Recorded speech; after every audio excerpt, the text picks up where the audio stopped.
Les métiers du paysage, de l'architecture et de l'urbanisme sont des métiers très politiques, mais on l'a presque oublié parce que on répond des injonctions et finalement on n'a pas, voilà, on est en bas de la chaîne et en fait on met nos pratiques au service d'une certaine idéologie et poétique. Et ça c'est très important parce que je crois que c'est vraiment la clé. En fait, il faut retrouver dans l'écologie, montrer que l'écologie apporte quelque chose de positif aussi parce que derrière, on va retrouver aussi de la valeur dans ce qu'on fait et remontrer la valeur des choses. Et c'est l'un des combats qu'on porte aujourd'hui sur ce contre-projet de la 69.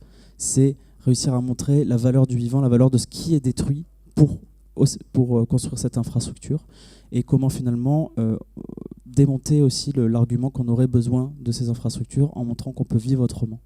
Donc il y a une question aussi de désir, d'imaginaire et de composer avec d'autres forces.